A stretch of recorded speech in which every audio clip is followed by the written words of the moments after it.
Pronunciation آپ لوگوں نے وہ ٹھیک کرنی ہے، املا آپ لوگوں کی ٹھیک ہونی چاہیے، وہاں پہ لکھی ہوئی حمد لکھ رہے ہیں وہاں پہ نعت نہ لکھیں، کوئی اور نام نہ لکھیں، رائٹ آپشن رائٹ جگہ پہ کلک ہونا چاہیے، تو پھر آپ لوگوں کے جو نمبر وہ آئیں گے۔ یہاں پہ آپ لوگوں نے دیکھنا ہے کہ شاعر کے نام کی املا درست ہونی چاہیے، املا درست ہونی چاہیے، املا آپ لوگوں نے ٹھیک لکھنی ہے، اصل نام مکمل لکھیں، تخلص لکھ دینا کافی نہیں ہے، حالی لکھ دینا ہے مولانا حالی، یہ کچھ بھی نہیں ہے، آپ لوگوں نے پورا نام لکھنا ہے اور پراپر لکھنا ہے جو آپ لوگوں کی تشریح کے اندر یا بک کے اندر دیا ہوا ہے، تو آپ لوگوں نے اس کے حوالے سے ہی دیکھنا ہے۔ تو آپ لوگوں کی تشریح سیر حاصل تب ہو سکتی ہے جب آپ لوگوں نے شاعر کی جو لکھا گیا یعنی شعر لکھا گیا اس کو مد نظر رکھتے ہوئے تشریح کریں گے، تو پھر آپ لوگوں کی تشریح اچھی تشریح مانی جائے گی اور اس کے پورے نمبر جو ہے نا وہ آئیں گے۔ یہاں پہ لکھنا ہے کہ اضافی اشعار کے علاوہ آپ نے اقوال، احادیث، کہاوتیں اور ضرب الامثال کی تشریح کو مزید مؤثر بناتا ہے، اچھا بناتا ہے۔ یہاں پہ آپ نے اچھی احادیث بھی لکھنی ہے، کچھ احادیث کا بیچ میں آپ بریکٹ کے اندر بھی لکھ سکتے ہیں، اس کی اگر عربی نہیں آتی تو آپ لوگوں نے اردو میں ترجمہ لکھ دینا ہوتا ہے، بریکٹ کے اندر آپ لوگ لکھ دیں، اور یہاں پر کہاوتیں بھی کچھ آپ لوگ کہہ سکتے ہیں، ضرب الامثال کا بھی اس کے اندر جو ہے نا وہ تشریح کو مزید مؤثر بنا سکتے ہیں، اچھا بنا سکتے ہیں، آپ لوگوں کی تشریح سیر حاصل ہو سکتی ہے، اور تشریح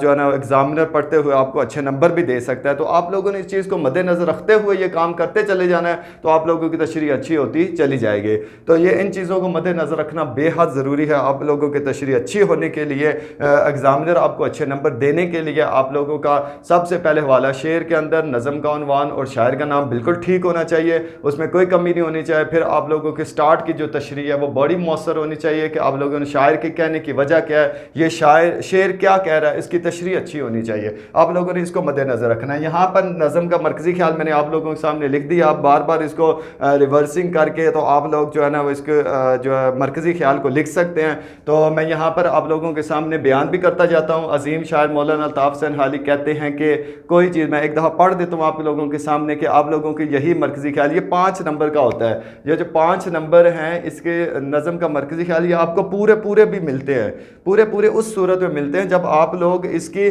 ایک تو ہوتی ہے کہ آپ لوگ اس کو خلاصہ نہیں بنا دینا، ہر یہاں پر مرکزی خیال کا مطلب ہے تو اس کا لب لباب، اس کا معنی، اس کا جو مرکز ہے وہ کس تحت لکھی گئی ہے، تو اس کو آپ لوگوں نے مد نظر رکھنا ہے، تو اس کی وہ تشریح کرنی ہے۔ مرکزی خیال اس کے مرکز کے گرد گھومتا ہو، یعنی وہ شاعر نے حمد لکھی ہے تو کس وجہ سے لکھی ہے، اس کا لب لباب کیا ہے، مرکز کیا ہے اس کا، وہ اس پہ آپ نے لوگوں نے لکھنی ہے، نہ کہ اس کا خلاصہ لکھتے ہیں۔ کچھ بچے اس کو خلاصہ لکھتے ہیں اور وہ کہتے ہیں جتنی لمبی ہم جو تشریح کرتے جائیں گے یا مرکزی خیال لکھتے جائیں گے تو اتنے زیادہ نمبر آتے جائیں گے، ایسی وجہ نہیں ہے۔ جتنا کوشچن، جتنا سوال پوچھا گیا ہو اتنا ہی جواب دینا چاہیے اور اس کے مطابق ہی دینا چاہیے، تو پھر آپ لوگوں کے نمبر جو ہے نا وہ اچھے آتے ہیں۔ یہاں پہ آپ لوگوں نے، میں ایک دفعہ آپ کو ریڈنگ کر دیتا ہوں، یہاں پہ عظیم شاعر مولانا الطاف حسین حالی کہتے ہیں کہ کوئی چیز اللہ تعالیٰ کے دائرہ قدرت سے باہر نہیں ہے،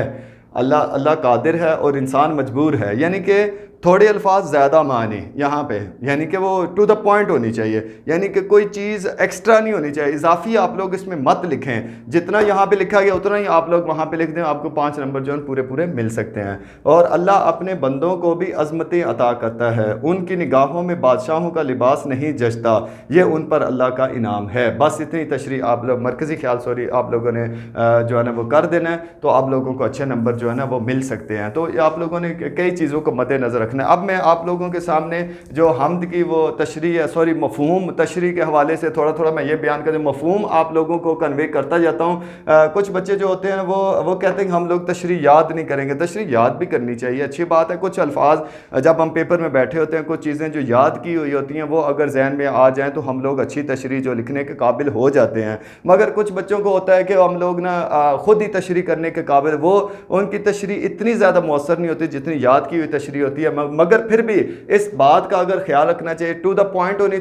تشریح ٹو دا پوائنٹ ہو تو آپ لوگوں کو اچھے نمبر ملتے ہیں۔ اگر تشریح ٹو دا پوائنٹ نہیں ہوگی، یعنی کہ شاعر کے کہنے کی وجہ کیا ہے، تو وہ اگر وہ نہیں ہوگی، شاعر کیا کہہ رہا ہے کہ اس کی مرکزی خیال کیا ہے، اس کا شعر کہنے کی تشریح وجہ کیا تھی، یہاں پر وہ شعر کے اندر کیا کہنا چاہتا ہے، تو وہ اگر وہ آپ لوگوں نے ٹھیک نہ لکھا، کیونکہ آپ کو نہ ورڈز میننگ آتے ہوں گے، نہ تشریح صحیح آتی ہوگی، نہ مفہوم صحیح، اگر مفہوم آپ لوگوں کو ٹھیک آتا ہوگا تو آپ لوگ اچھے اچھی تشریح اس کی کر سکیں گے۔ یہاں پہ کہتے ہیں کہ پہلے شعر میں قبضہ ہو دلوں پر کیا اس سے سوا تیرا، ایک بندہ نافرما ہے حمد سرا تیرا۔ یہاں پہ قبضہ ہے، کنٹرول ہے دلوں پر، یعنی کہ اللہ تعالیٰ کا دلوں پر کنٹرول ہے، یعنی دلوں میں جو بات آنے والی ہے یا آئے گی اس کا جو جاننے والا ہے وہ اللہ تعالیٰ کی ذات ہے، یعنی کہ اللہ تعالیٰ ہر چیز پہ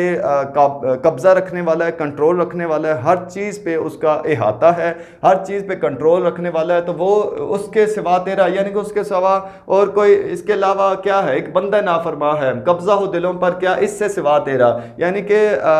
دلوں پر ہی اللہ تعالیٰ کا کنٹرول ہے، اس کے علاوہ بہت کچھ ہے، یعنی کہ اللہ تعالیٰ ہماری ہر چیز کو جاننے والا ہے، دلوں کے اندر جو راز ہوتے ہیں وہ بھی جاننے والا ہے، جو آنے والے ہوتے ہیں وہ بھی چیزیں جاننے والا وہ اللہ تعالیٰ ہی کی ذات ہے، کوئی اور ذات نہیں ہے۔ ایک بندہ نافرما ہے حمد سرا تیرا، حمد سرا کہتے ہیں تعریف کرنا ہے، بندہ نافرما اپنے آپ کو، شاید جو ہے نا اپنے آپ کو کم تر حیثیت دے رہا ہے کہ اللہ تعالیٰ تیری جو ذات ہے وہ بہت اعلیٰ اور برتر ذات ہے، میں اس کے سامنے جو ہے نا میں منہ نہیں کھول سکتا، میں تو نافرمان سا گنہگار سا آدمی ہوں، مگر یہاں پر اپنے آپ کو عاجزی کا اظہار کیے ہوئے یہاں پہ کہہ رہے ہیں کہ میں وہاں پہ احاطہ نہیں کر سکتا ہے، اللہ تعالیٰ تیری ذات تو بہت بڑی ذات ہے، وہ دلوں کے اندر محاسبہ کرنے والی ہے، دلوں کا احاطہ کرنے والی ہے، تیری ذات کے کیا کہنے، اس کے بہت بڑی ذات ہے، برتر ذات ہے، بڑائی والی ذات ہے یہاں پر، یعنی کہ اللہ تعالیٰ کی عظمت کا اظہار کیا جا رہا ہے پہلے شعر میں۔ دوسرے میں گو سب سے مقدم ہے حق تیرا ادا کرنا، بندے سے مگر ہوگا حق کیسے ہے، گو کہتے ہیں جب کہ، مقدم سب سے پہلے، حق اس کا سب سے پہلے ہے، اس کا حق تیری بندگی کے ساتھ کیا جائے، مگر ہم لوگ ایسا نہیں کر رہے، یعنی کہ اللہ تعالیٰ کی عبادت کی جائے، اللہ تعالیٰ کے راستے میں جہاد کیا جائے، اللہ تعالیٰ کے بتائے ہوئے طریقے کے مطابق زندگی گزاری جائے۔ وہ کہتے ہیں کہ وہ ایسا حق ہے، حالانکہ وہ سب سے مقدم ہے، عبادت اللہ تعالیٰ کی بندگی کرنا سب سے مقدم ہے، وہ ہم پوری طرح ادا نہیں کر رہے، یعنی کہ اللہ تعالیٰ تیرے احسان اتنے زیادہ ہم پر ہیں مگر ہم اس کی بندگی پوری طرح ادا نہیں کر رہے، اس کا حق پوری طرح ادا نہیں کر رہے، یہ ہماری جو ہے نا غلطی ہے، یہاں پر اس کی طرف اظہار کیا گیا ہے۔ کہتے ہیں کہ بندہ جو ہے نا بندہ نافرما ہے، وہ کیسے حق ادا کر سکتا ہے، کہتے ہیں بندے کے اندر کئی خطائیں ہیں، غلطیاں ہیں، وہ تیری ذات اتنی برتر ذات ہے، اعلیٰ ذات ہے کہ اس کے سامنے کوئی کھڑا نہیں ہو سکتا، اس کے سامنے کوئی کام نہیں کر سکتا، یعنی کہ وہ اللہ تعالیٰ کی ذات جو ہے وہ اس کا حق کوئی ادا نہیں کر سکتا، اس کا حق اس کی بندگی کے ساتھ ادا کرنا ہے، اس کے بتائے ہوئے طریقوں کے مطابق ادا کرنا ہے۔ اللہ تعالیٰ یعنی کہ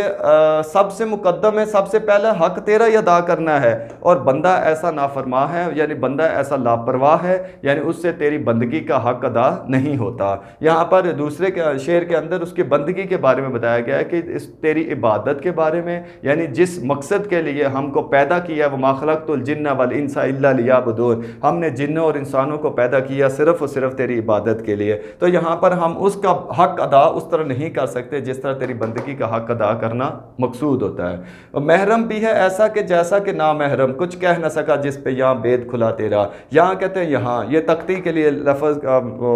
شعر کا وزن کرنے کے لیے یہاں پر یہاں تھا، اصل میں لفظ یہاں لکھا گیا کیونکہ تختی کے لیے لکھا جاتا ہے، ردیف اور قافیہ کو ملانے کے لیے لکھا ہے، شعر کا وزن کرنے کے لیے کیا جاتا ہے، تو کچھ الفاظ وہ گرا دیے جاتے ہیں، تو یہاں سے یہاں لفظ بید کہتے ہیں راز، تو یہاں محرم بھی ہے ایسا ہے کہ نامحرم، کہتے ہیں جاننے والا وہ بھی حیران ہے، وہ بھی اللہ تعالیٰ تیری ذات اتنی بڑی برتر ذات ہے کہ وہ جاننے والا بھی حیران ہے، جس کو سارے راز عطا کیے گئے وہ بھی پریشان حال ہے، اور نامحرم جو نہ جاننے والا وہ بھی جستجو میں ہے، لگن میں ہے کہ اللہ تعالیٰ تیری ذات کو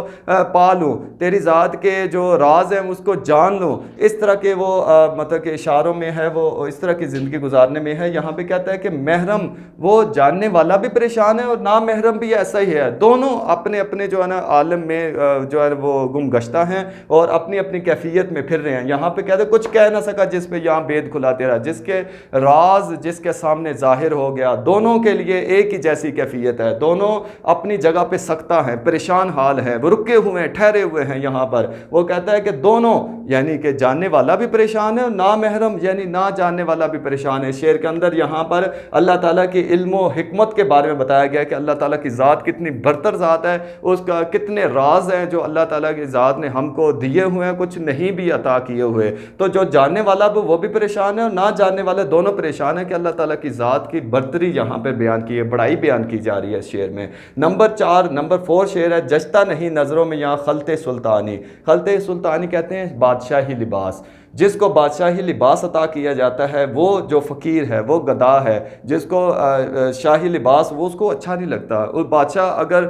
کسی کو اپنی دربار میں بلاتا ہے تو اس کو خلط سلطانی عطا کرتا ہے، اس کو ایک جبہ کبہ عطا کرتا ہے کہ وہاں پر آئے اور جو ہے نا وہ ہماری شاں وہ کھڑا ہو اور وہاں پر جو دربار کا کچھ حال بیان کرے اور دربار کے سامنے کھڑا ہو اور درباری اس طرح اس کی شان و شوکت کے حوالے سے اس کو ایک بادشاہوں جیسا لباس عطا کرتا ہے۔ مگر اس کے گدا کو، اس کے فقیر کو ضرورت نہیں ہوتی ایسی چیزوں کی، وہ اپنی کملی کے اندر مگن رہتا ہے، اس کو روپے پیسے سے کوئی جو ہے وہ رغبت نہیں ہوتی، روپے پیسے کی طرف وہ نہیں جانے والا ہوتا، وہ اپنی کملی میں، اپنی کملی کہتے ہیں پھٹی پرانی چادر کو، وہ اپنی چادر کے اندر ہی مگن رہتا ہے، اللہ تعالیٰ کا ذکر کرتا رہتا ہے، اسی کے اندر اس کو سکون اور آرام میسر آتا ہے۔ اس کو بادشاہوں کا لباس نہیں اچھا لگتا، وہ نہیں چاہتا کہ کوئی بادشاہ اس کو اپنی دربار میں بلائے اور عزت و اکرام دے اور وہ اللہ تعالیٰ کی بندگی سے وہ پیچھے ہٹ جائے، تو وہ یہ نہیں چاہتا، وہ اپنی بندگی کے اندر ہی مصروف رہنا چاہتا ہے۔ تو وہ کہتا ہے کہ میں اپنی ادھر ہی مگن اور مصروف رہنا چاہتا ہوں، وہ اپنی کملی کے اندر ہی مصروف رہنا چاہتا ہوں، مجھے بادشاہوں کا لباس نہیں چاہیے۔ تو آپ لوگوں نے اس طرح حمد کی تشریح کرتے چلے جانا۔ یہاں پہ 4 شعروں کی تشریح میں نے کر دی ہے، بقیہ جو ہے نیکسٹ لیکچر میں انشاءاللہ تعالیٰ باقی جو ہے نا آپ لوگوں کے سامنے تشریح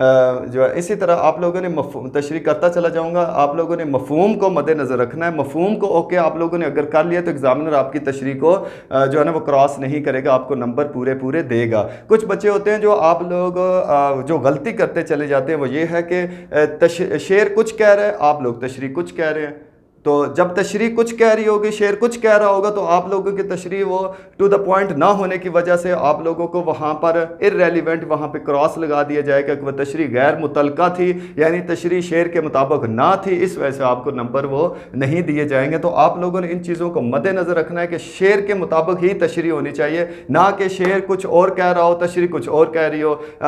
حمد کے اندر نعت کا ذکر ہو رہا ہو تو نعت کے اندر حمد کا ذکر ہوا، تو ایسی تشریح جو ہے وہ ٹو دا پوائنٹ نہ ہونے کی وجہ سے وہ کراس کر دی جاتی ہے، اور شعر کے مطابق ہی تشریح، شعر جیسا مفہوم کہہ رہا ہوتا ہے ویسی ہی تشریح ہونی چاہیے۔ تو آپ لوگوں نے، مجھے امید ہے کہ انشاءاللہ تعالیٰ آپ لوگ اسی طرح وہ تشریح مفہوم کو آپ لوگ مد نظر رکھتے ہوئے تشریح کریں گے۔ تو ساتھ ساتھ آپ لوگوں نے نظم کا مرکزی خیال بھی یاد کرنا ہے، تو میں ساتھ ساتھ اور یہ بھی چیز آپ لوگوں نے مد نظر رکھنی ہے، یہاں پہ تشریح کے لیے کن کن امور کو مد نظر رکھنا ہے، اور شاعر کا تعارف جو ہے MCQs کی صورت میں آپ لوگوں نے دہرانا ہے، اس کو بار بار جو ہے نا یاد کرنا ہے، پھر آپ لوگوں کی تشریح اچھی ہوگی انشاءاللہ تعالیٰ۔ نیکسٹ لیکچر میں ملتے ہیں، اللہ حافظ۔